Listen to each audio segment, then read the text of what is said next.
Isto é católico e quanto é também a sua casa? Eu trazia para aqui um tema muito elaborado, não é? Mas sendo assim uma coisa deste tipo, eu não sei se não é para deitar fora e conversarmos um bocadinho.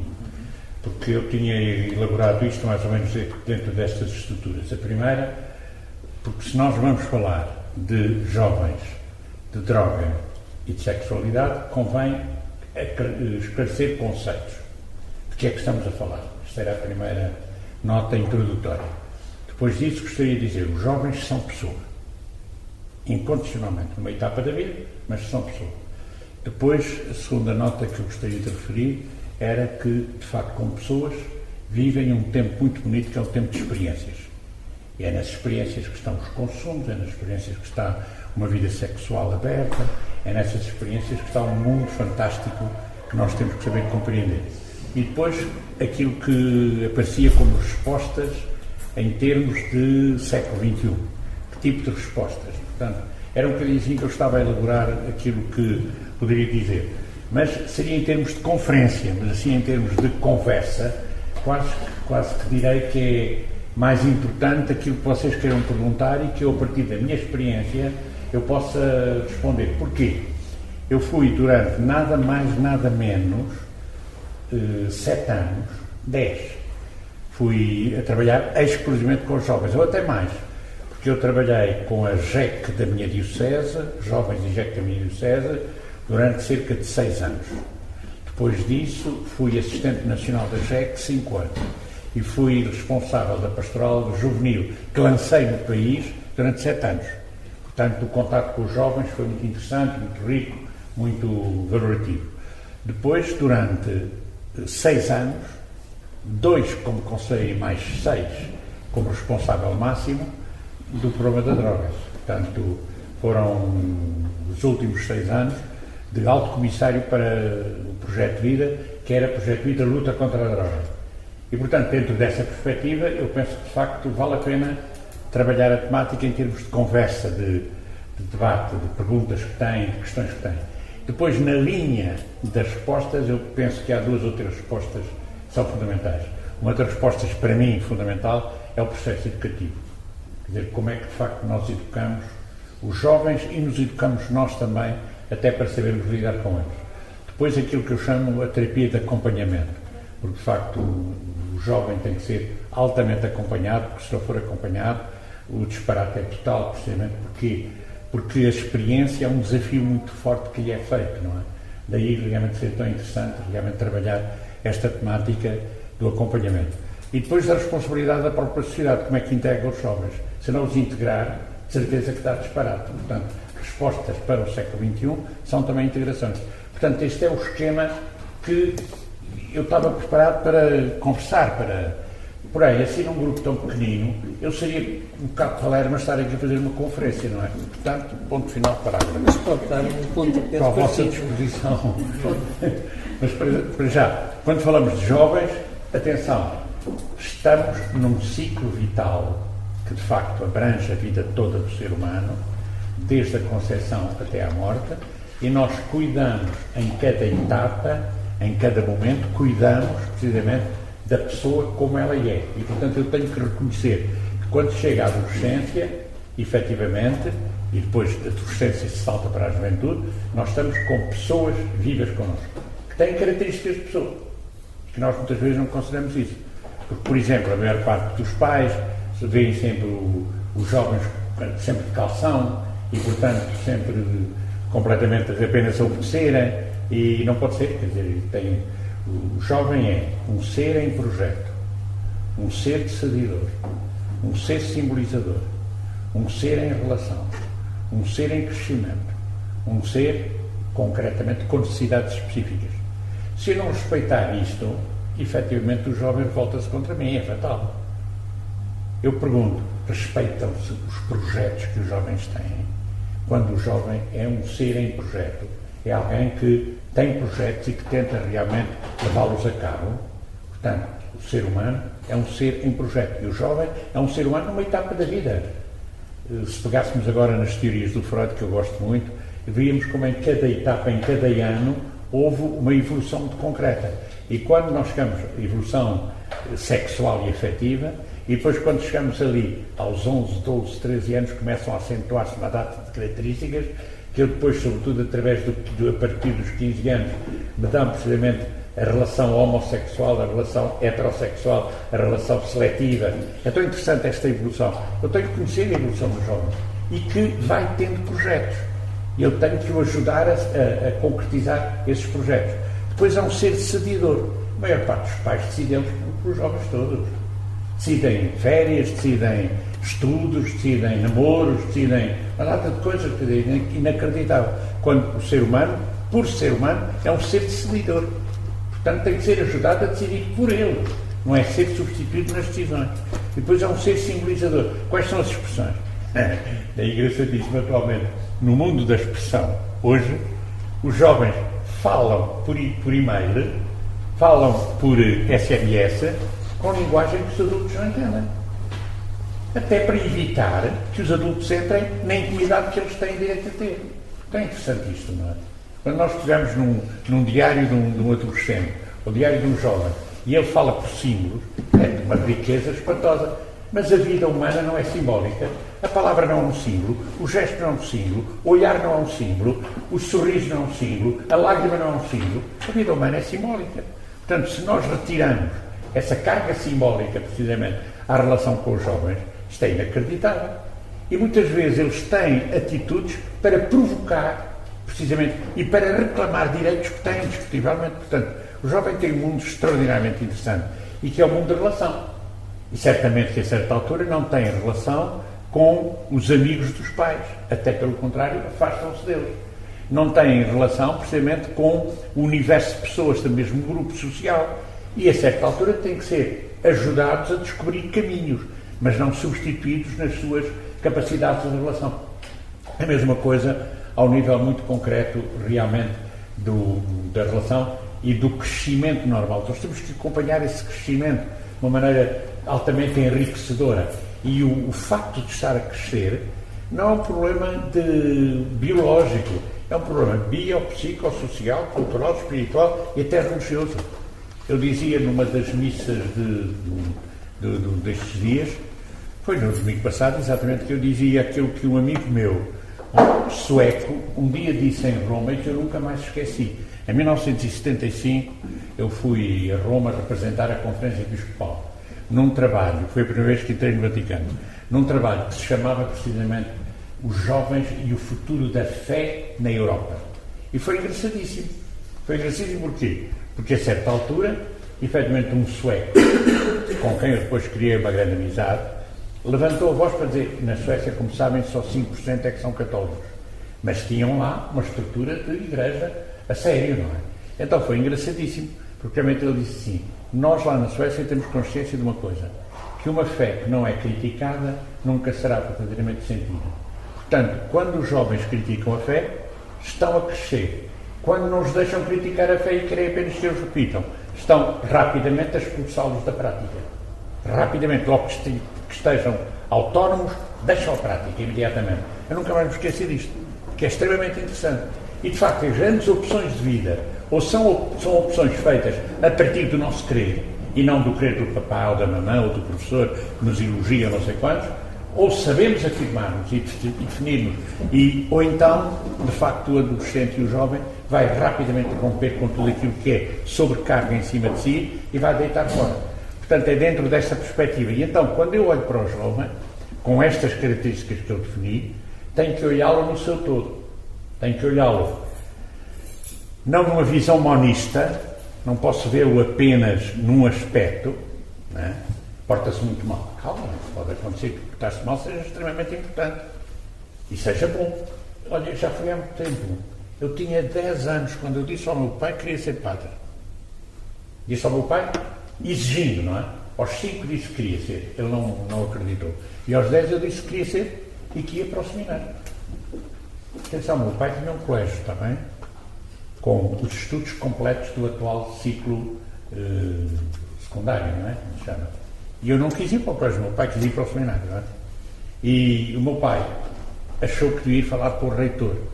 E disse ao reitor do seminário: eu tenho lá um filho que quer ir quer vir aqui para o seminário, diz que quer ser padre e tal. Mas olha, ele é terrivelmente traquina. Lá em casa nada para com ele. Sabe o que é que o reitor nessa altura respondeu? Desse é que nós cá queremos. Este reitor era um grande educador. Era um grande educador. Já não é do seu tempo, já não conheceu o Monsenhor Carreto, um homem fabuloso, depois foi deputado da Nação. Era um homem interessantíssimo, interessantíssimo.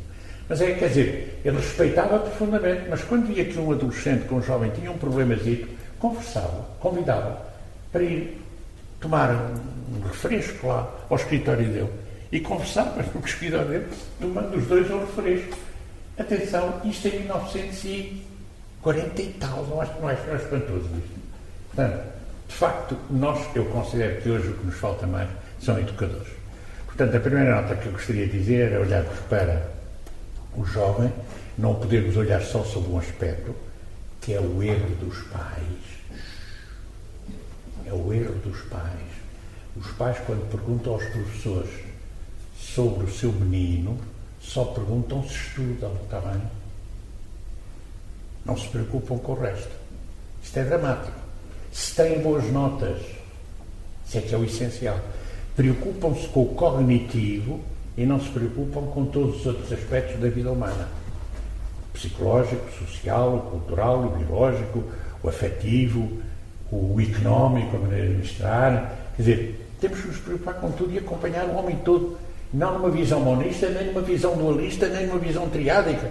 Tem que ser uma visão global. O homem todo à sua circunstância. E o adolescente e o jovem já têm uma circunstância. Eu tenho que responder a essa circunstância e apoiar essa circunstância. Claro que quando o jovem está a fazer algumas experiências, a certa altura cai em duas experiências que são muito interessantes. A primeira experiência é a experiência dos consumos. E a segunda experiência é a experiência da sexualidade. São dois campos interessantíssimos e que devem ser estudados, refletidos, aprofundados e conhecidos para a pessoa saber fazer opções, porque eles é que fazem opções. Se é o pai que faz opções, às escondidas eles fazem outras. Isso é fatal. Portanto, são eles que têm que fazer opções. Portanto, têm que ser acompanhados nas suas opções.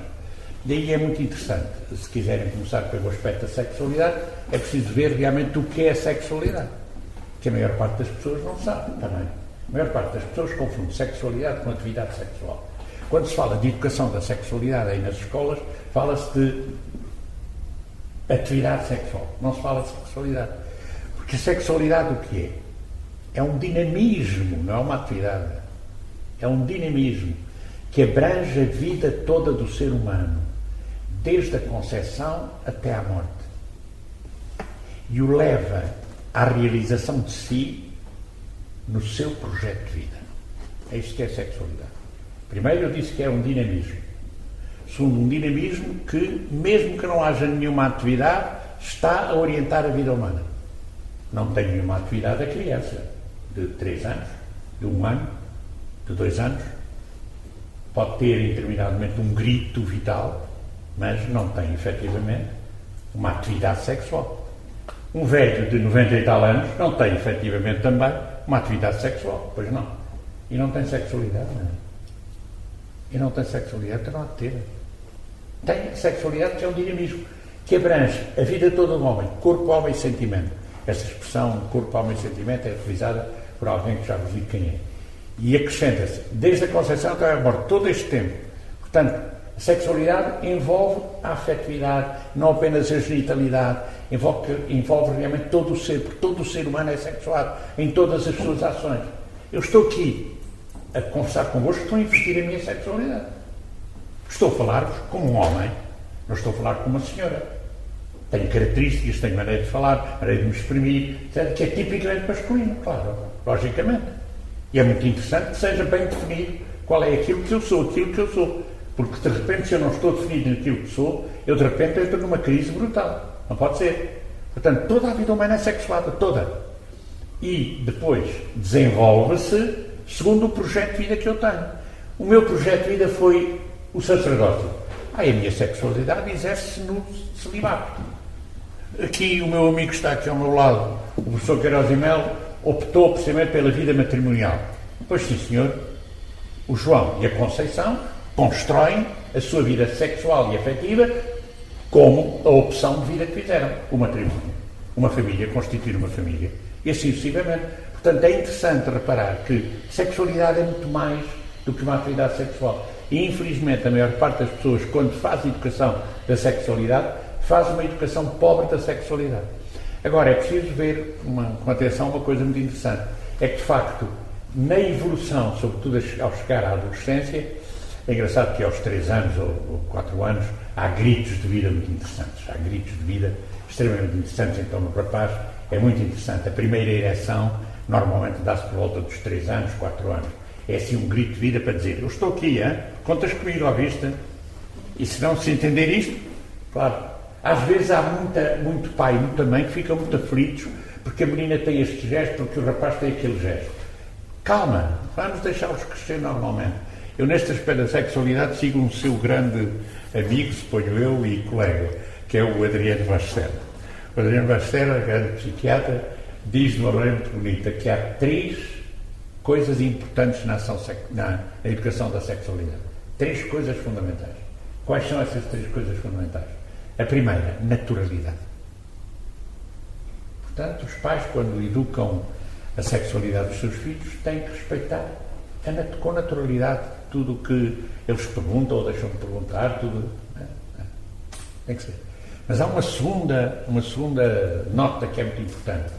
É a naturalidade. Ele diz, de facto, as perguntas às vezes são complicadíssimas e os pais ficam aflitíssimos.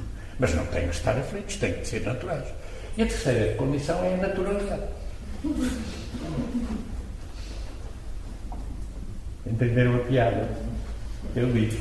E dou-vos um exemplo giríssimo. Há dias uma miúda de 8 anos estava ao lado da mãe que estava a fazer uma maionese. E não é que o raio da garota volta-se para a mãe, ficou aflitíssimo e disse: oh mãe, o que é virgem?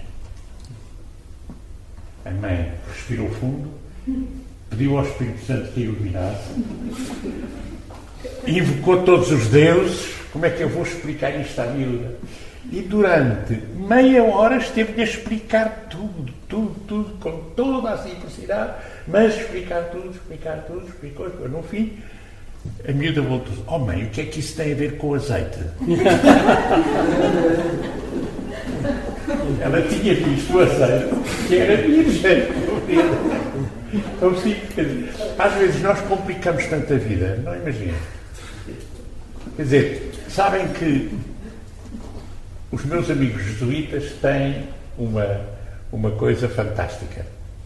Vocês sabem que o jesuíta, perguntava um dia um aluno a um jesuíta, dizem-me, senhor doutor, que os jesuítas, a uma pergunta que lhe fazem, responde sempre com outra pergunta. É verdade, senhor doutor? Resposta do jesuíta: a ti que te parece? Sabem que esta ideia de provocar a resposta através da resposta que o outro dá, criar relação, isso é tão importante, precisamente, num só processo educativo, mesmo que o processo que esteja a tratar-se seja o problema da nossa afetividade e a nossa sexualidade integrada completamente com o jogo dos afetos extraordinários. E depois temos também um elemento que é o menos importante, mas extremamente significativo, que é o aspecto de natureza já biológica, de comunhão sexual, etc., que é uma riqueza enorme que Deus nos deu. E deixa-me dizer assim, porque eu suponho que foi através disso que Deus nos tornou colaborador do seu projeto criador. Suponho eu. O Sr. Doutor deve saber dessas coisas.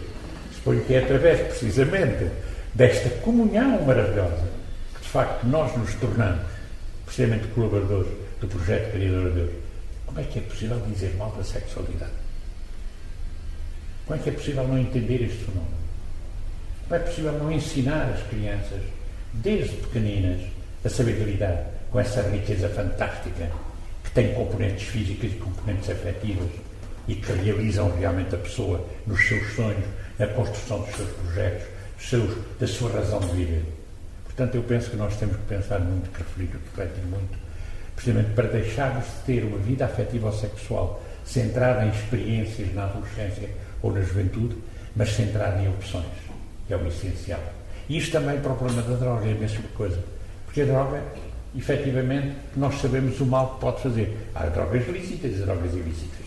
Agora, até que ponto é que eu, conhecedor do negativo de alguns produtos que eu eventualmente possa consumir, sob a pressão do grupo, sobre a vontade de experimentar, sobre o facto de terem dito que é muito saboroso, vamos lá ver como é que é. Quer dizer, há várias, eu tenho aqui várias causas da origem que eu faço à experiência precisamente de consumos. Como é que eu reajo a isto? Como é que eu vou funcionar? Porque o problema da tentativa e erro no caminho da vida é normal. A experiência e erro é normalíssima. Como é que eu vou conseguir, apenas por uma informação? Claro que a informação é essencial, mas não basta a informação. Eu tenho que fazer mais do que uma simples informação. Então é engraçado, realmente, ver que há uma coisa essencial: educar para as pessoas saberem dizer não.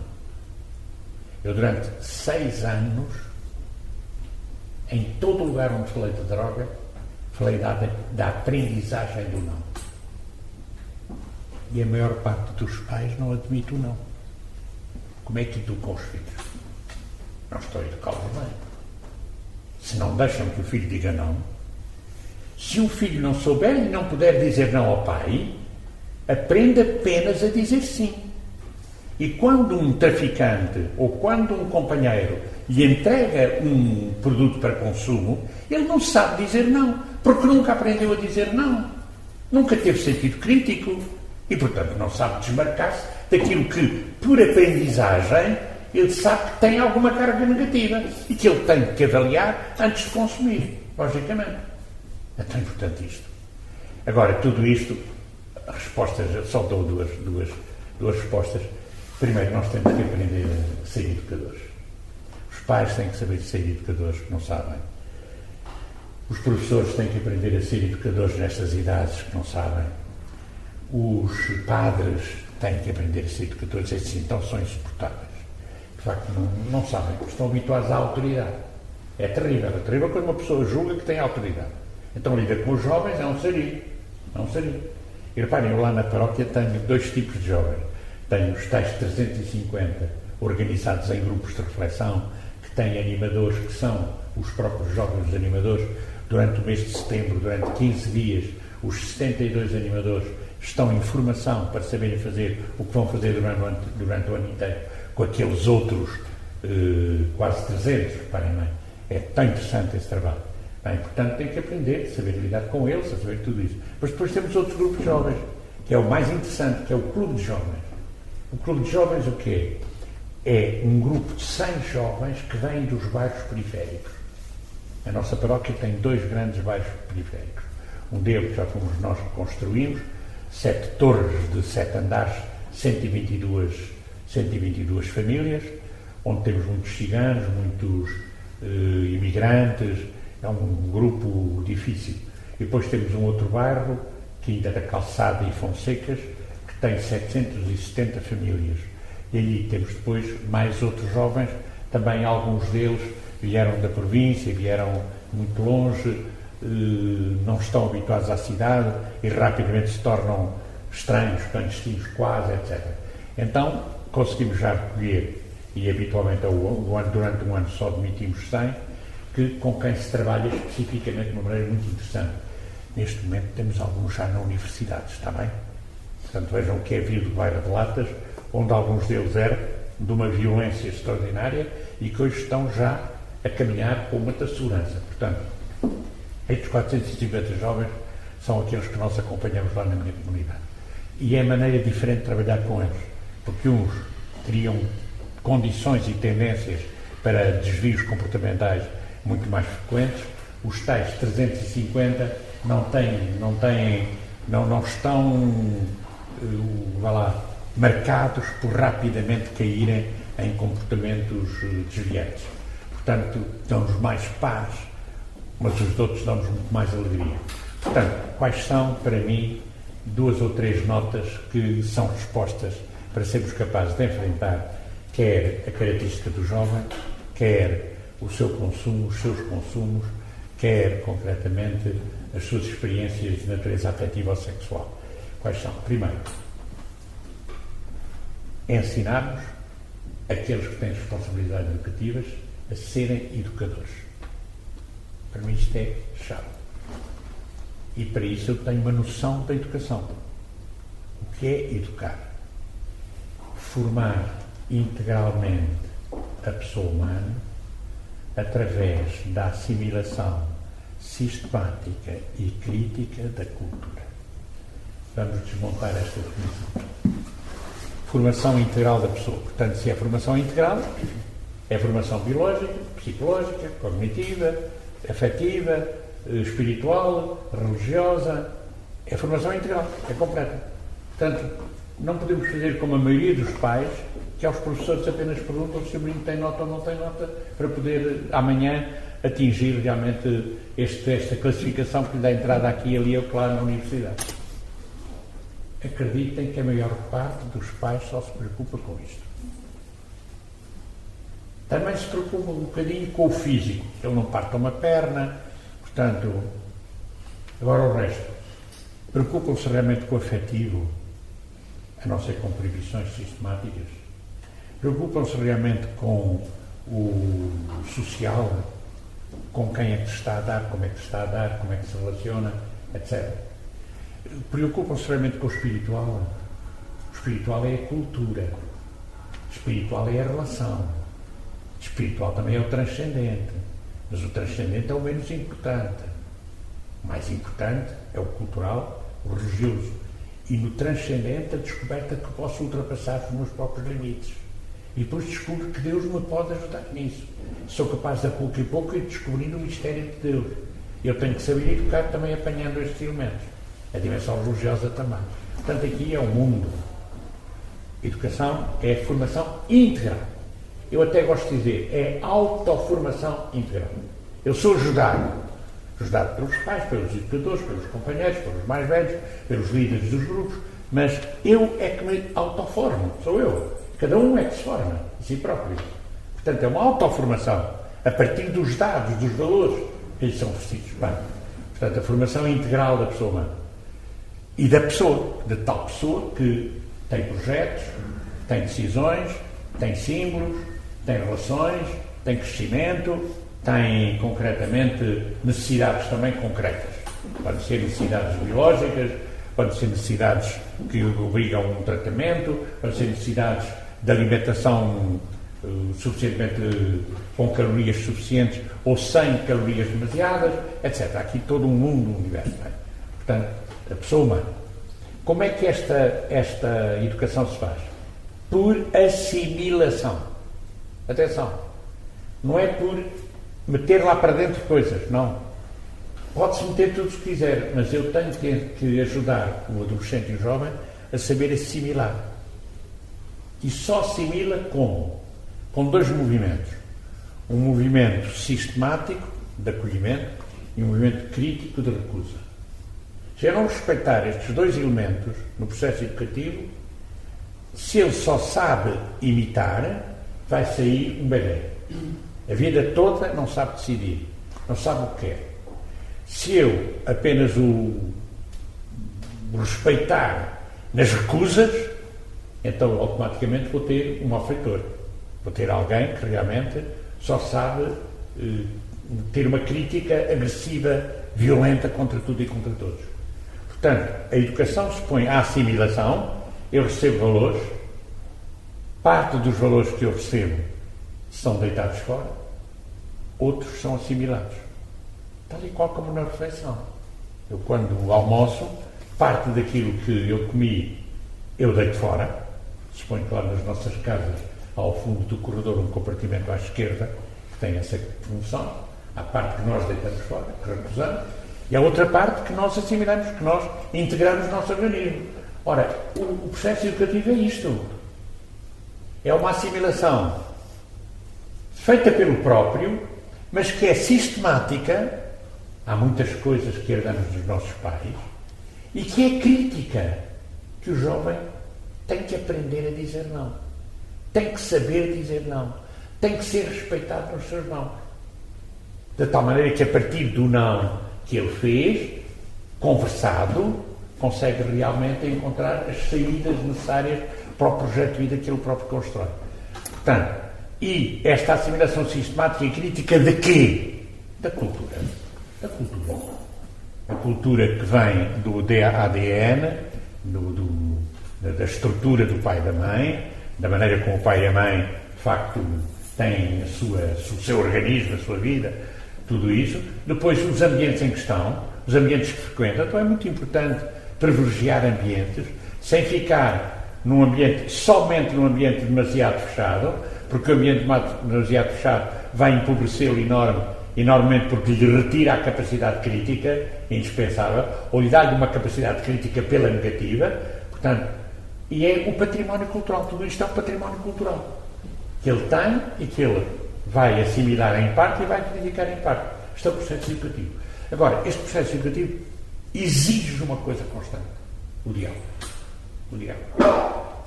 A conversa. Uma pergunta que um filho faz em qualquer idade tem que ter resposta.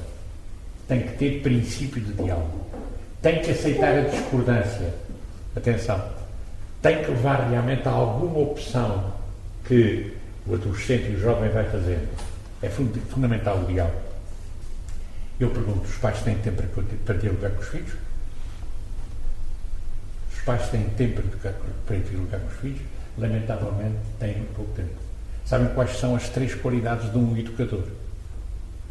Dentro da educação sistemática e crítica, quais são as 3 qualidades do educador? São aquelas em que a maior parte dos pais falham. Primeira, presença. Segunda, testemunho. Terceira, palavra oportuna. A maior parte dos educadores, primeiro, não está perto dos filhos, anda sempre em órbita. Até os fins de semana em que podiam estar, vão os dois passear porque precisam de cultivar a sua relação e os filhos ficam sozinhos. Em determinadas idades, os filhos crescem completamente sozinhos. Na adolescência, como o rapaz e a rapariga já sabem mexer sozinho, não são acompanhados. Não há projetos comuns. Isto é o problema da presença é gravíssimo. Os psicólogos, não sei se há algum psicólogo aqui, mas os psicólogos inventaram uma frase para tapar isto. Sabem como é que se chama? Dar tempo de qualidade. Já ouviram falar? Já? Dar tempo de qualidade. Pois é. Como só tenho um quarto de hora por semana, dou toda a qualidade naquele tempo de um quarto de hora. É fantástico. Vou educar maravilhosamente com o tempo de qualidade. Restritíssimo. Portanto, primeiro, os pais têm que saber ter tempo, acompanhar a importância da mesa, a importância do serão, a importância de ouvir televisão ao mesmo tempo, a importância de um passeio, a importância das férias nos sítios onde se escolhem as férias, a importância, é uma das coisas das férias que me impressiona mais, porque as famílias que se dão muito umas com as outras vão todas juntas para o mesmo sítio. Não mudam nada. Tão engraçado. Portanto, não permitem outras experiências a avaliar. Porque haveria que fazer outras experiências e serem avaliadas, logicamente. Portanto, o primeiro problema é o problema da presença. O segundo é o problema do testemunho. Não é? Atenção. O problema do testemunho. Há histórias engraçadíssimas. Uma delas, toda a gente sabe, daquele pai que dizia ao filho: nunca se mente, meu filho, nunca se mente. E tocou o telefone. O filho, vê lá se é para mim. Se for para mim, dizes que eu não estou, está bem? Portanto, a contradição permanente dá-se tanto. E os filhos dão conta, os filhos calam-se, dão conta. Os adolescentes e os jovens são altamente críticos. Estão permanentemente a ver em que é que o pai ou a mãe, em que é que o professor ou a professora falham. E com toda a razão. E, portanto, temos que ter uma preocupação permanente, um testemunho fortemente visível. E depois do testemunho é preciso também a palavra oportuna. Tantas e tantas vezes os pais, quando o filho faz uma asneira, é logo naquele momento que o invectivam. Não dão tempo a aquele respiro. Não dão tempo em que a pouco e pouco se faça uma reflexão sobre aquilo que aconteceu e como aconteceu. E até uma vez ou outra dizer ao filho: perdoa porque eu não tenho razão. Tenho que te dizer que não tenho razão. E isto é uma mais-valia para o processo educativo absolutamente extraordinário. Porque o pai também tem direito de errar. Mesmo na relação com o filho, logicamente, e no mundo dos professores é exatamente a mesma coisa. Portanto, todos os que têm uma autoridade, no mundo dos padres, dos sacerdotes, Eu sou pároco lá na paróquia, eu tenho um cuidado enorme na relação com os jovens. Um cuidado enorme. Porque tenho que dar testemunho, porque tenho que estar disponível quando eles precisam de mim, porque efetivamente tenho que, até às últimas, saber quando é que devo falar e o que é que devo dizer. É o diálogo oportuno. E quando alguns querem conversar pessoalmente, imediatamente um jovem que bate à minha porta entra naquele momento, seja eu fazer o que estiver a fazer.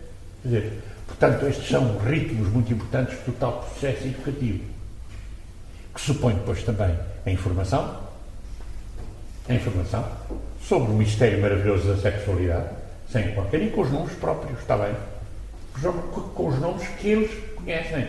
Há coisas que julgamos que os adolescentes e jovens não conhecem, e hoje com a internet e com as conversas que têm, por amor de Deus, sabem muito mais do que nós.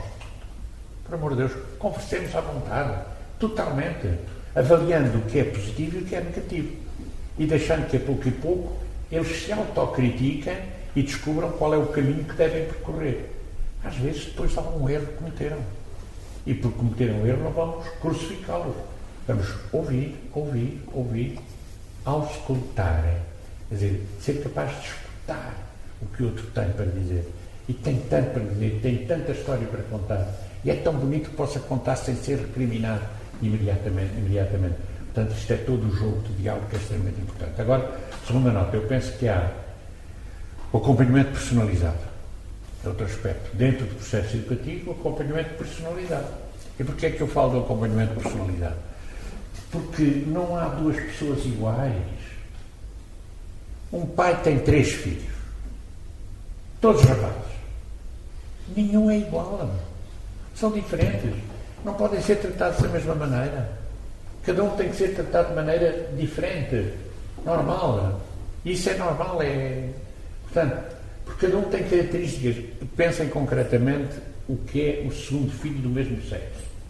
É giríssimo. O segundo filho do mesmo sexo tem que fazer qualquer coisa para mostrar que é diferente do irmão. Isto está estudadíssimo. E, portanto, eu tenho que ter em atenção essa diferença do irmão. Eu gosto de dizer que sou o número 2, está bem? Portanto, embora a minha irmã seja mais velha que uma irmã minha, mas a minha irmã minha, que tem uma cultura fabulosa, que tem, quer dizer, tinha uma riqueza enorme e tal, e que eu tinha que me desmarcar dela, claro, necessariamente, e desmarquei-me razoavelmente. Portanto, é interessante. Eu penso que é muito curioso, porque estas reflexões são de todos os tempos, não são de hoje, são de todos os tempos. Portanto, eu tenho que ter atenção depois personalizada a cada um, e a cada um tratá-lo e cuidar dele de maneira diferente, porque já o estudei, já o analisei. Interessante, por exemplo, que o professor escreva como se chama, nas pautas que tem, cadernos, quer dizer, cadernos com os seus alunos, as notas que ele próprio sente, que são privadíssimas, em que ele, como é que conhece esta pessoa, qual é o problema, como é que é de lidar com ele, a que é que me é de referir, sobre o que é que eu vou conversar. Tenho que personalizar. E depois, além disso, depois há situações em que há experiências que devem ser recuperadas. E talvez isso seja depois o mais difícil. Eu digo que no campo da droga eu sofri muito com esse problema, porque não conseguíamos naquela altura, e suponho que atualmente não se vai muito mais longe, não se conseguia recuperar mais do que 16 a 18% dos casos de consumidores toxicodependentes. E fazendo a distinção entre um consumidor pontual, um consumidor já mais frequente, depois um consumidor que é toxicodependente, e aquele que já está completamente fixado e que já não sai mesmo do buraco. Portanto, nós temos que fazer a distinção toda, e o ideal é sabermos capazes de prevenir. Nós tínhamos muito, quando eu trabalhava num projeto, a ideia de que a prevenção era muito mais importante que o tratamento. Embora o consumo de drogas não fosse um problema judicial, nem policial, não era um problema de comportamentos, era uma doença. A partir de 1 ou 2 comportamentos errados, depois de uma doença. Daí realmente eu ser frontalmente a favor da descriminalização do consumo de quem só tem consumo. Porquê? Porque o tempo em que iam para a prisão naquele tempo, conseguimos isso, o tempo em que iam para a prisão, quando saíam meses depois, estavam completamente toxicodependentes. Foi estudadíssimo este fenómeno. Eu hoje não trouxe ainda o relatório deste último ano, 2011, recebi ontem o relatório do Observatório de Drogas e Toxicodependências. Nós em Portugal estamos a aumentar alguns consumos, temos que ter um cuidado enorme e é preciso ver os lugares onde se consome, para saber realmente ajudar os jovens a saberem escolher os lugares que frequentam, para não serem apanhados realmente em ondas, de onde depois, pela moda, ou pelo parece mal, ou pelo não querer ser diferente dos outros, a certa altura se começa a consumir, ou se começa a ter um comportamento afetivo ou sexual errado. Quer dizer, portanto, tudo isto está interlaçado. Era isto mais ou menos que eu queria dizer. Como? Posso colocar uma questão? Sem, por outro lado, os casos marginais são aqueles casos em que nós vemos famílias bem estruturadas, em que os filhos de facto acabam por ter uma vida desgraçada e os pais cheios de culpa por terem feito tudo o que os cânones nos aconselham, fazendo ser melhor. E aqueles jovens que vindo desses ambientes que referiu são cidadãos exemplares e dão grandes contributos. No meio fica um grande grupo, que é aquele grupo que chega, que é a universidade, não é? E hoje espera-se que as universidades sejam lugares de instrução e formação, mas não de educação. Quer dizer, um jovem está aqui à espera de um educador. Até porque, quando chegam cá, já passaram aquela idade onde... A universidade não é lugar de educação. A universidade é lugar de aprendizagem, mas eles chegam cá e nós percebemos que temos eu estou a referir-me aos jovens. Claro, estamos a tudo isto é os jovens. Não é? E agora estou a falar aqui quando eles chegam cá. E nós percebemos que alguns ainda precisariam de alguma coisa. Sim. E nos questionamos o que é que nós podemos fazer e que lugar é que há aqui para fazer. Queria só ouvir a opinião da Rita sobre. Porque em qualquer tempo é tempo de crescer e de aprender e de se tornar melhor. E todos nós somos responsáveis por isso, pelas pessoas que estão ao nosso lado, quer dizer, e que vemos, confrontamos no dia a dia do trabalho. Estamos aqui numa universidade, por acaso é a Universidade Católica, que se calhar tem uma missão um bocadinho diferente, pelo menos de não se alinhar daquilo que é o problema que cá está e das pessoas que estão cá dentro, que são pessoas, não é? Mas que fica muito difícil poder compatibilizar aquilo que se espera do papel de um professor, daquilo que se espera do papel, eu diria aqui de um cristão, que olha ao seu lado e vê um jovem que pode estar em risco, que pode ainda aprender mais, que pode ser melhor. E é alguma sugestão para que nós podemos compatibilizar isso? Gostei. Vou utilizar 3 tópicos daquilo que a Margarida disse. Primeiro tópico. É muito discutível afirmar que uma família está estruturada. Sim, ou estruturada. Atenção. Há famílias que socialmente parecem extraordinariamente estruturadas, ainda têm pequenos problemas que efetivamente podem levar precisamente a não terem tempo, por exemplo, para dar tempo aos filhos, ou então a certa altura são contra testemunho na intimidade do lar para os filhos, para fora não são, mas para os filhos são. Portanto, este problema da família desestruturada, eu gostaria muito que cada família se queira estruturar bem, integralmente, em todos os aspectos, afetivos, psicológicos, culturais, sociais, tem que se estruturar em tudo isto. E não é apenas a estrutura visualizada por fora. Portanto, daí, sem eu querer culpabilizar as famílias, cuidado, não é? Nem os pais. Mas daí que depois, a certa altura, há um ou outro que pode desequilibrar-se e saltar fora com características que merecem depois mais atenção, mais preocupação e muitas vezes grande sofrimento para os pais. Eu apanhei famílias em que um toxicodependente morreu e a mãe disse, graças a Deus. Isto é dramático para uma mãe, não acham? Isto é dramático para uma mãe. Quer dizer, isto aconteceu, não aconteceu uma vez, não é? Aconteceu nos 6 anos que eu estive à frente do projeto de vida, aconteceu em muitos casos. Ou então dizer, mais valia que Deus o levasse. Mais valia que Deus o levasse.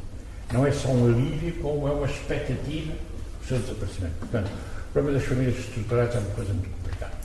Segunda nota, a universidade é um mundo que não é um mundo de educação. É um mundo de informação, de aprendizagem de técnicas disto, aquilo, para uma determinada atividade. Agora, pode acontecer que cheguem à universidade pessoas que têm problemas. Isso é verdade. E não vai ser a universidade enquanto tal que vai responder pontualmente a estes problemas. Mas pode ter atividades que realmente sejam salvadoras.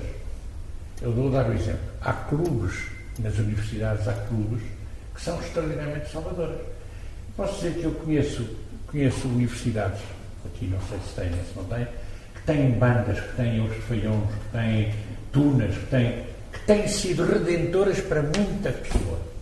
Eu tive um motorista, quando estava no projeto, que a certa altura o filho estava assim a patinar e entrou para a Universidade Católica. Conseguimos que ele licenciou-se em Direito, integrou-se na Tuna.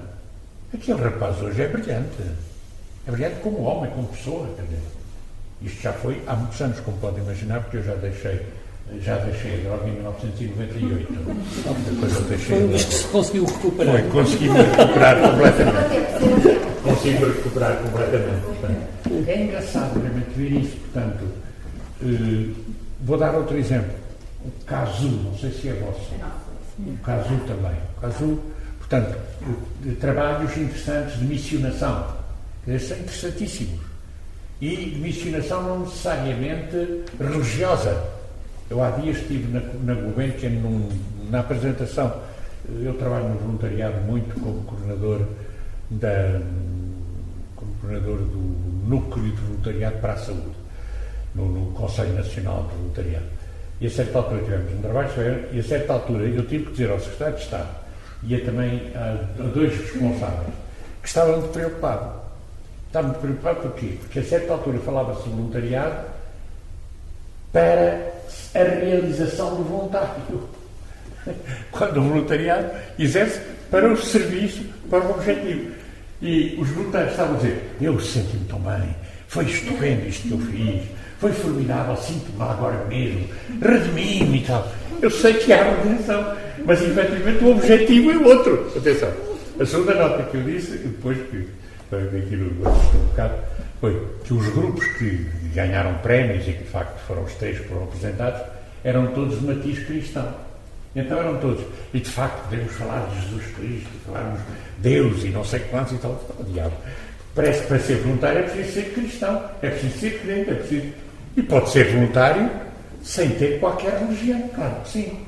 E talvez, através, precisamente, da disponibilidade para um voluntariado que não tem credo, a pessoa possa descobrir a importância da transcendência. E depois vá à procura da transcendência, como é que se realiza, pai e mãe. Portanto, é interessante realmente ver esta... E depois a terceira nota que eu disse também foi, às vezes fazemos voluntariado, acabou o meu voluntariado, venho para casa e nunca mais penso nisso. Não pode ser. Eu tenho que dar continuidade às iniciativas que lancei, porque senão é uma frustração para aqueles que lá ficam. Não é? Portanto, é interessante que nós, nas universidades, devíamos ter o dever de criar organismos que integram aqueles que desejam ocupar o tempo de uma maneira útil para os outros. E isto é o prolongamento educativo. Mas que é a própria universidade que dá, não são os professores que dão. É a estrutura, a própria estrutura da universidade gera espaços de autoeducação. Porque, no fundo, então, na idade dos universitários, é a autoeducação que está em questão, não há uma educação de outra natureza.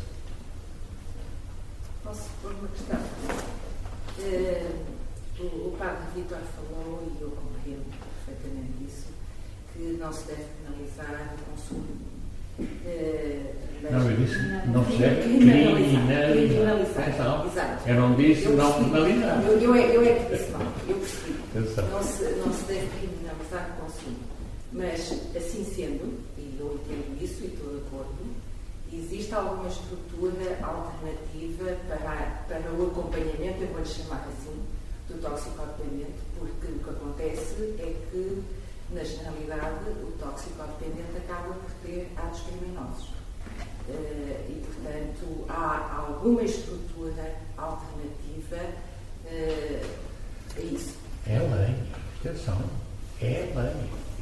Não se pode criminalizar e depois são penalizados com trabalhos na sociedade. Não organizado, isto está desde 1999. É engraçado que... Não, mas eu acho que não me fiz entender, porque é assim, um toxicodependente faz uma asneira e vai preso. Em vez de ser preso, há alguma estrutura... Atenção. Não vai. Não, atenção. Introduziu anteriormente. Faz uma asneira. Pois. Eu não estou a dizer que ele é não criminalizado pela asneira. Sim. Amor de Deus. Mas o que eu estou a dizer, mesmo na prisão. Descriminalização do consumo. Atenção. O consumidor, por vezes, trafica. Tem que ser condenado. O consumidor, por vezes, mata um homem. Tem que ser criminalizado. Nós estamos a falar da descriminalização do consumo. Nada mais.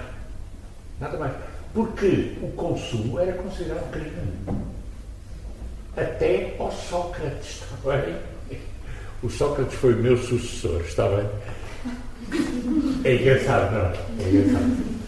Eu disse, eu fui primeiro ao comissário com o Cavaco Silva, foi quem me pediu para pegar neste campo. Quando aquele juiz conselheiro, o Armando, como é que ele se chama? O Leandro saiu e depois convenceram o Cavaco Silva que eu era a pessoa que poderia pegar nisso. E fiquei a pedido do Sr. Patriarca concordou na altura, porque nós não podemos aceitar nada sem a concordância do nosso chefe, não é? E o Patriarca Ribeiro disse, sim senhor, porque a Igreja deve meter isso a sério. E lá fui nomeado. E é engraçado, tive primeiro 3 anos com o Cavaco Silva.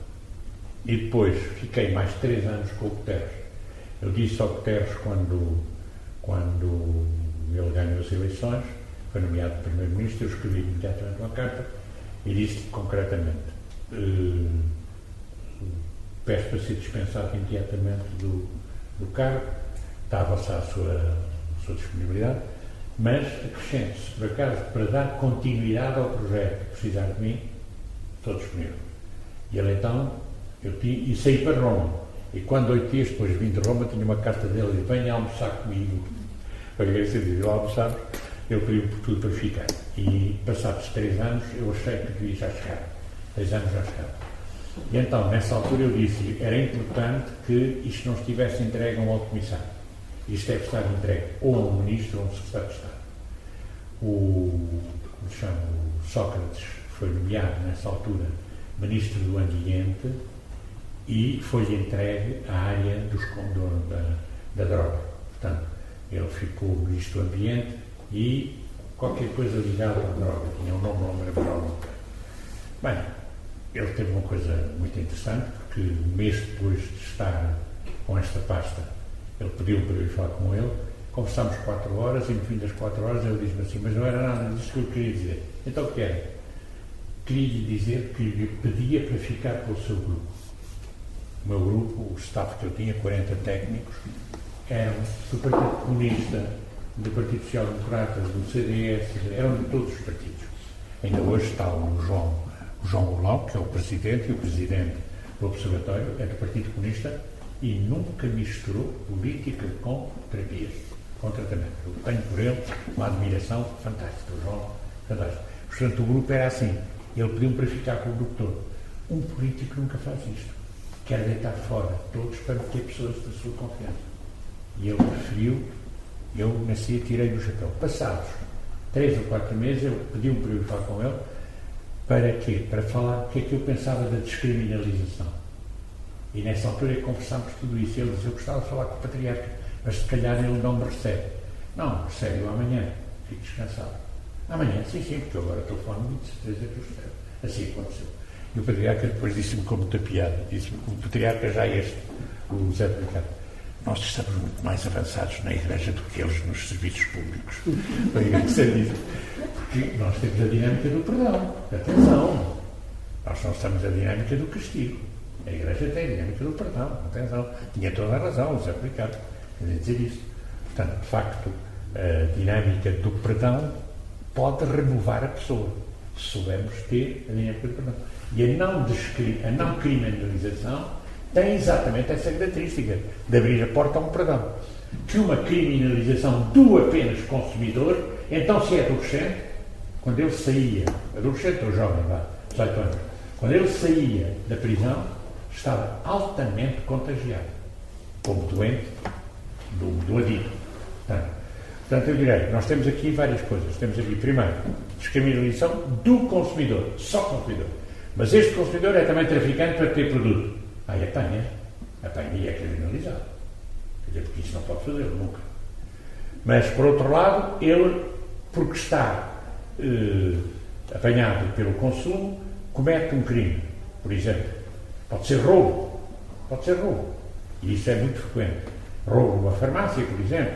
Roubo num supermercado para depois vender o produto e ter o dinheiro para comprar o produto naquela esquina e tal.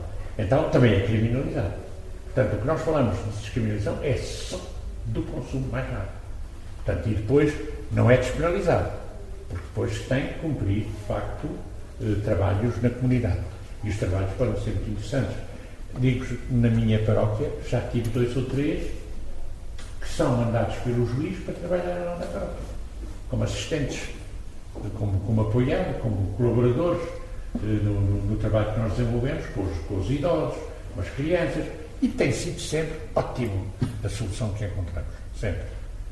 Não sei se eles têm. Então deixe-me só acabar, porque é exatamente nesse ponto que eu quero perceber se, então, um consumidor, apenas consumidor, pode ser encaminhado para um programa de recuperação. Pode. Mas é oficialmente encaminhado para um programa de recuperação ou não? Atenção. Há estrutura para isso? Falou-me de 2 coisas diferentes agora. Eu estou a falar. Eu tenho a mania, sabe, nisso também sou jesuíta, que é quem reflete deve dividir, quer dizer, para poder apanhar os problemas. Aqui temos 2 aspectos que parecem bastante importantes. Um dos aspectos é o consumidor que já está muito apanhado e tal.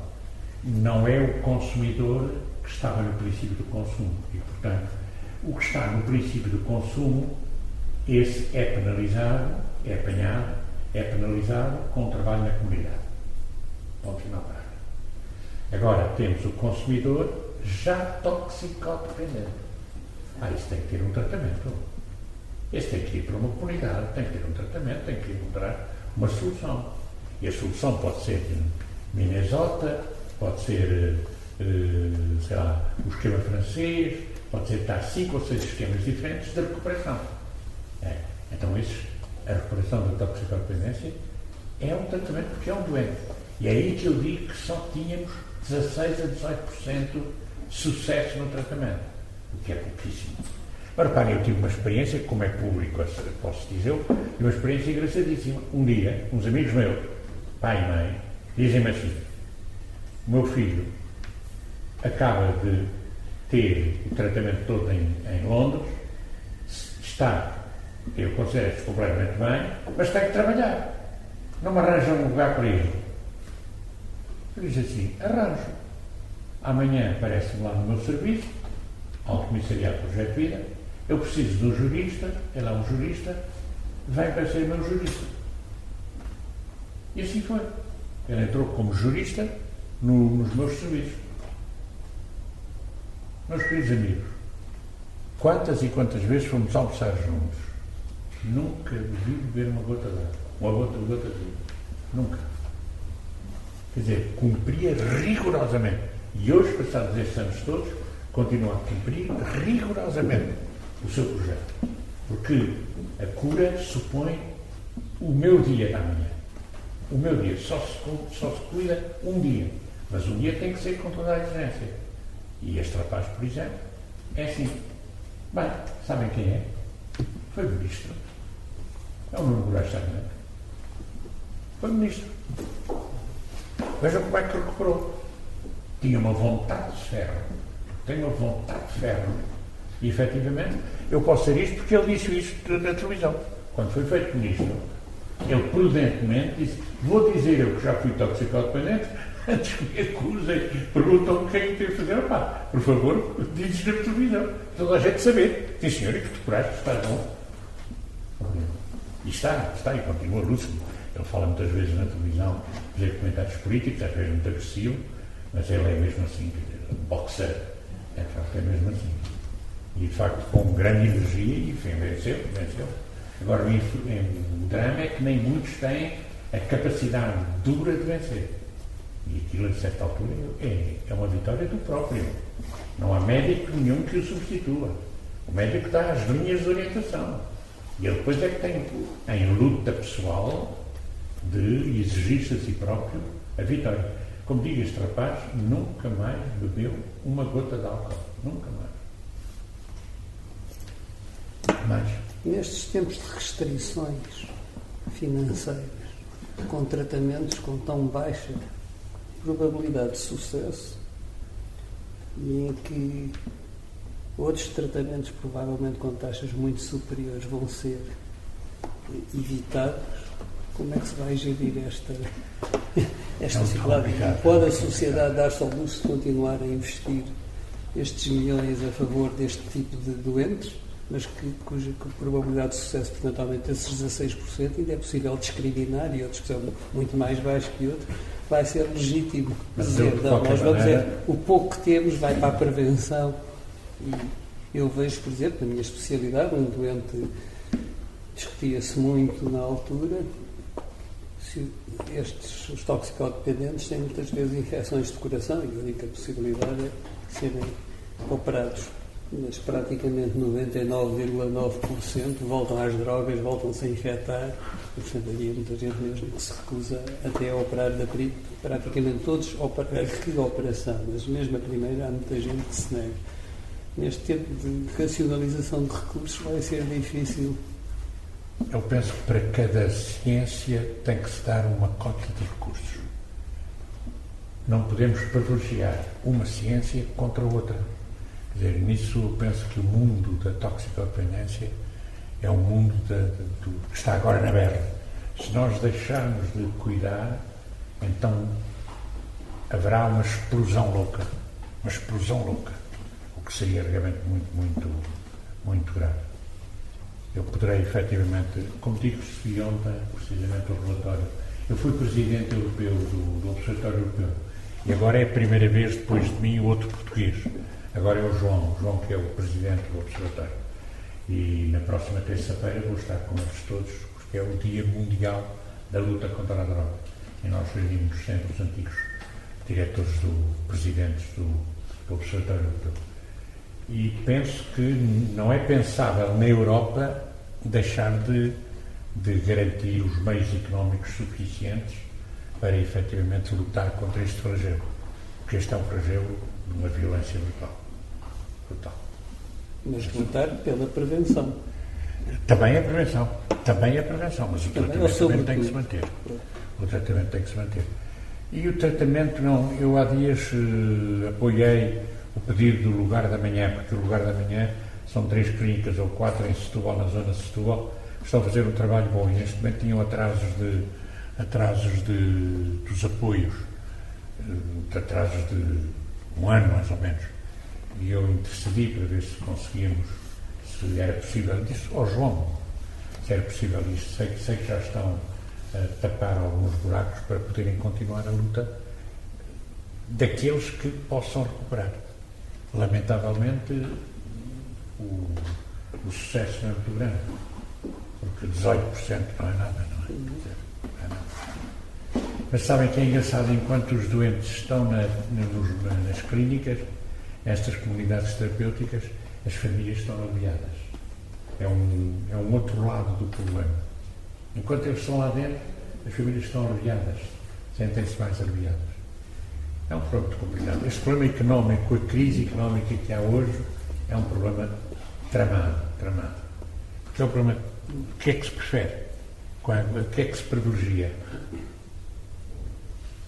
Mas no que diz respeito aos gastos económicos, o que penso que causou e ainda causa algum escândalo na distribuição de recursos não é tanto a prevenção primária ou o tratamento, é o investimento que se fez a partir de certa altura na prevenção primária, na redução de danos, quando se começa a pensar em salas de estudo e em distribuição de seringas nas prisões, etc., que já estamos num nível da redução de danos, e esse é que as pessoas dizem: eu que sou diabético, se calhar não vou ter seringas tanto tempo, eu preciso de uma cirurgia, se calhar não vou ter, mas andam a dar seringas aos toxicodependentes. Não estamos já a falar de prevenção.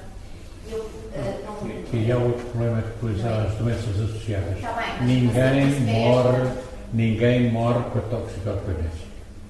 Ninguém morre com a toxicodependência. Morre-se com as doenças. Mas isso é overdose, sim. Com as doenças associadas. Por exemplo, a SIDA. A SIDA é um problema gravíssimo, que está colado precisamente a este fenómeno. Por exemplo, no campo da SIDA, a Santa Sé investe de uma maneira louca na luta contra a SIDA. De uma maneira fantástica. Não sei se sabem que 26,7% das unidades de tratamento da SIDA são da Igreja, são da Santa Sé. São da Santa Sé. 44% são da ONU e 8,5% são das estruturas civis, dos Estados, e o resto é já, como é que se chama? Coisas sem grande importância. Portanto, a Igreja está muito a Igreja criou na luta contra a SIDA, colada também a toxicodependência, a Igreja criou uma fundação só para ter dinheiro. Chama-se Fundação do Bom Samaritano, que tem associados a si mais de 200 bancos, que dão anualmente tanto para este fundo. E, sobretudo, estes dinheiros são aplicados muito nos países em desenvolvimento, que é o caso da África. Em África é um problema dramático. Em África é um problema dramático.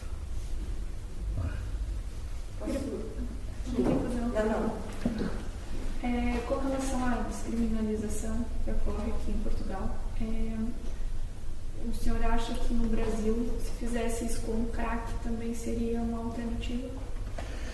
Repara, efetivamente, nós não temos liberalização do consumo. Não é? Atenção. Embora haja drogas lícitas.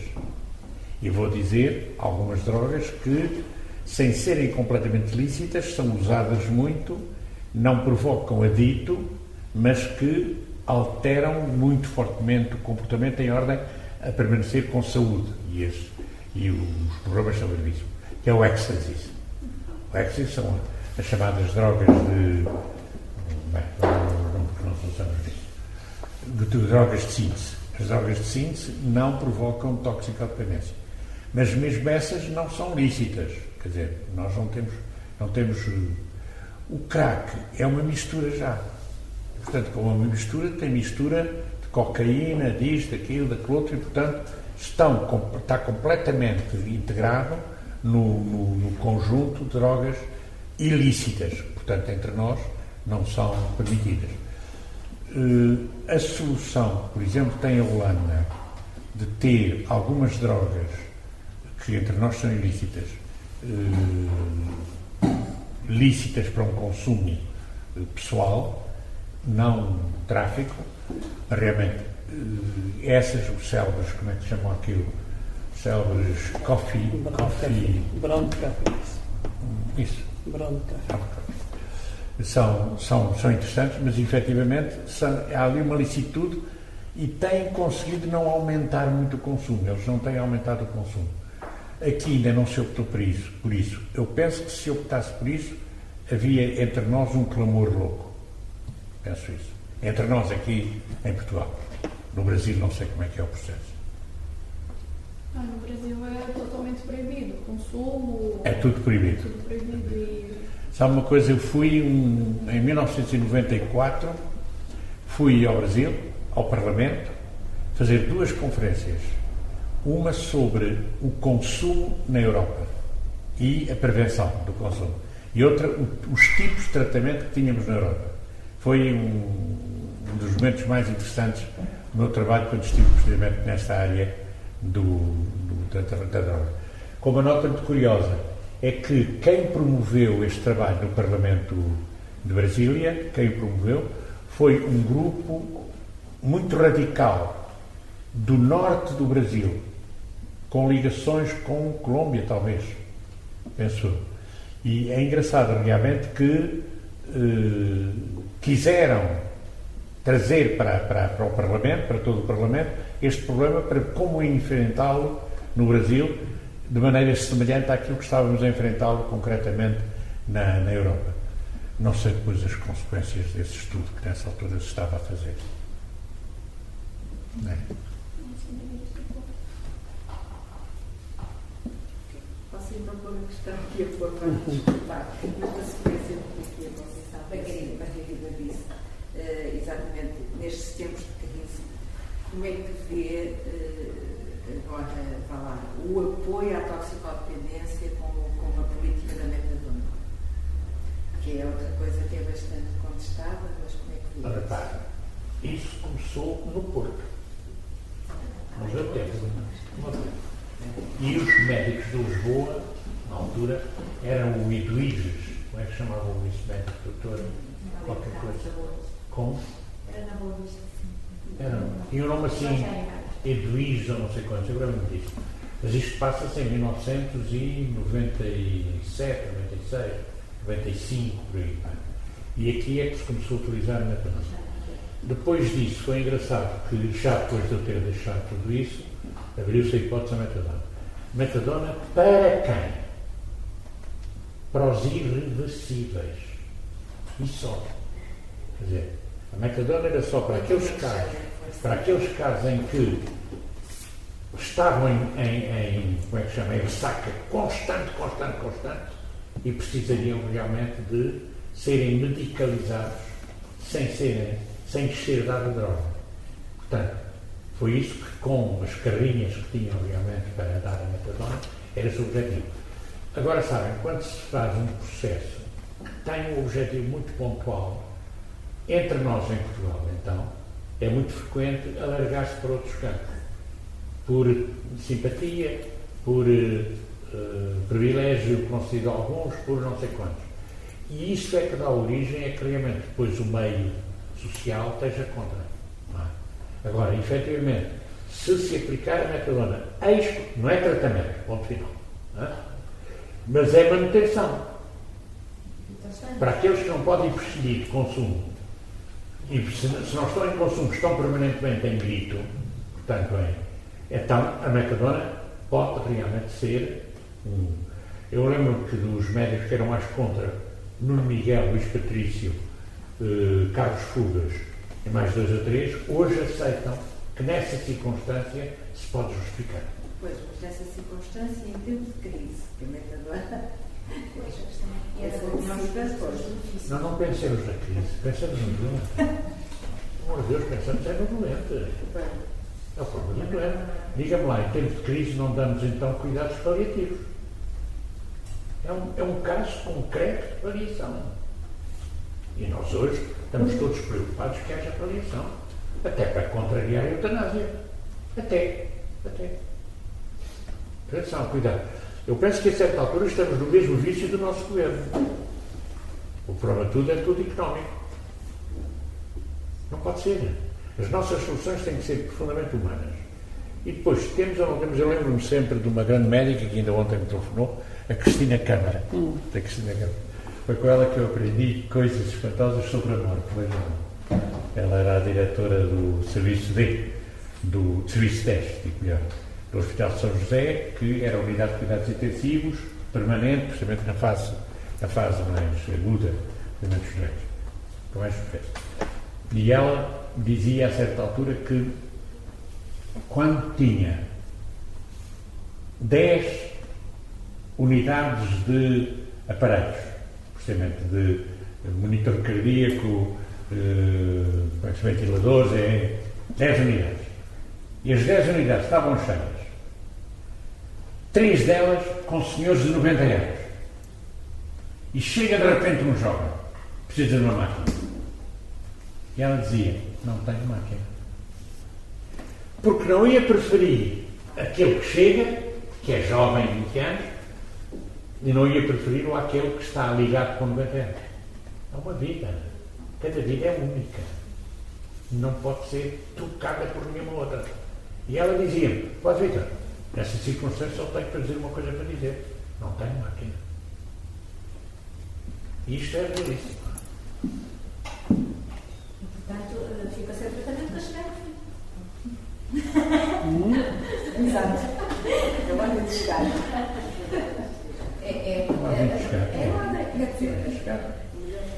Isso é verdade. Senão sou o árbitro das vidas das pessoas. Eu não posso ser árbitro. É doloroso, não é? Mas eu não posso. Mas uma coisa é quem está na urgência, outra coisa é quem tem que distribuir o orçamento do Estado para as diferentes áreas da saúde. Atenção, neste caso concreto é fazer. Vai para os paliativos, vai para a cirurgia cardíaca, vai para a Isto prevenção da é uma diabetes, situação vai muito para os- concreta de paliativos. Isto é um paliativo. Se a metadona for aplicada corretamente, é um paliativo. Ponto final para ela. Por isso é que são só para extremos. Mas o que é que chama extremo? Isso é que eu gostava de saber. Se trabalhar no Toxigor, nem se sabe o que são extremos. Eu passei dias e dias no Casal Ventoso em Lisboa a vê-los apodrecidos. Meu Deus, caramba. Eram pessoas humanas também. Eram pessoas humanas. Cuidado, não façamos um bocado como a parábola do bom samaritano, em que o sacerdote passou do lado. O sacerdote não parou junto do homem caído na estrada. Sabem porquê? Porque ia fazer uma conferência sobre o amor a Jerusalém. Era muito mais os que iam ouvi-lo em Jerusalém a falar sobre o amor. Portanto, não teve tempo para o homem caído na estrada. Eram sacerdotes antigamente, está bem? No Antigo Testamento, não era?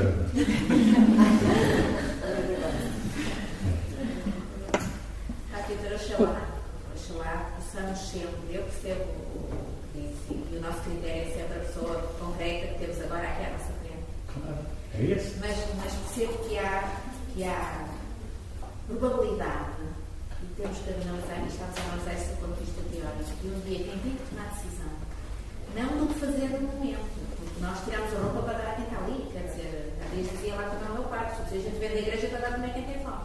A igreja é todo o edifício. Mas não é disso que estamos a falar, é quando tem que se distribuir. O orçamento do Estado é um bolo pequenino, cada vez mais. Quem tem que distribuir tem que fazer grandes opções e tememos é que tenha que se fazer a opção. Mas atenção, vamos aqui conversar a sério, não é? O setor tem a cardiologia e tem um sucesso extraordinário. Tu tens, concretamente, tu tens o cancro, com dificuldades enormes. Então vamos garantir o sucesso, porque salvamos muito mais gente do que o cancro e, de facto, comprometemos muito mais pessoas. Isso, ter certeza nisso é complicado. Não quer dizer, não pode ser estes os critérios. Os critérios não podem ser económicos. Não podem ser Não damos económicos. igual a todos. Não pode ser económicos. Os critérios têm que ser assim, do meu ponto de vista. Cada área tem pessoas. Para cada área foi destacado um determinado tipo de bens. Vamos racionalizar esses bens como sempre se racionalizou, dar a todos o suficiente. Não cortar a nenhum para dar a outro. Eu isso não gostaria. Mas não é dar o suficiente. Não gostaria, porque imagina que eu... meus queridos amigos, vamos assim sempre verdadeiros. Para que é que vamos estar a garantir a vida a senhores de 80, 90, 95 anos, quando há tantos jovens que estão a precisar imenso de ser ajudados? Eu estava lixado porque fiz há dias 80 anos. Não era só esta piada que eu queria dar. Era só esta piada que eu queria. Mas não foi. Nós salvamos os 80 se forem para a Twitter, o Manuel de Oliveira, e deixámos morrer os 20 que são drogados. Mas isso, atenção. Há um tipo que fez isso, não é? No coração da Europa. Chamou-se Adolf Hitler. Está bem? E pôs a ciência ao serviço desse interesse. Os que não rendiam eram eliminados. Todos os suficientes, por exemplo. Ora, nós não vamos por aí. Na opinião Os do critérios económicos não podem ser critérios de decisão. Mas então acredita na metadona. Como? Na metadona como. Eu penso que o metadona é uma terapia paliativa. Para os casos, para os casos dos que já não regressam, já não serão nunca capazes de deixar. Acha mesmo isso? Não tenho a menor dúvida. É a única maneira de eles terem alguma qualidade de vida. Alguma. E não é grande. Não sei se posso dizer uma coisa, a metadona é utilizada quando não é possível sair da droga e em vez das drogas habituais, então passa a consumir metadona. Também é usada noutras situações. Por exemplo, numa gravidez, às vezes para evitar os efeitos da desintoxicação no momento, usa-se a metadona e depois pensa-se num tratamento mais tarde. Às vezes também se usa nestas fases. Mas é sobretudo para Quando eu falar de jovens e droga, eu digo prevenção, prevenção, prevenção. Porque reparem, 95% da população jovem não é consumidora. Só 5% é que é. Portanto, esses 5% que é muito visível, tem muita visibilidade. Isso aqui é terrível. Tem muita visibilidade. Padre Vítor, são 8, eu acho que se arrisca a ficar cá a dormir. Agora estarmos lá. Eu não sei se ajudei, está bem? Pois. Tinha para aqui um discurso preparado e achei que, assim, com esta minha letra gorda, que é a minha alimentação.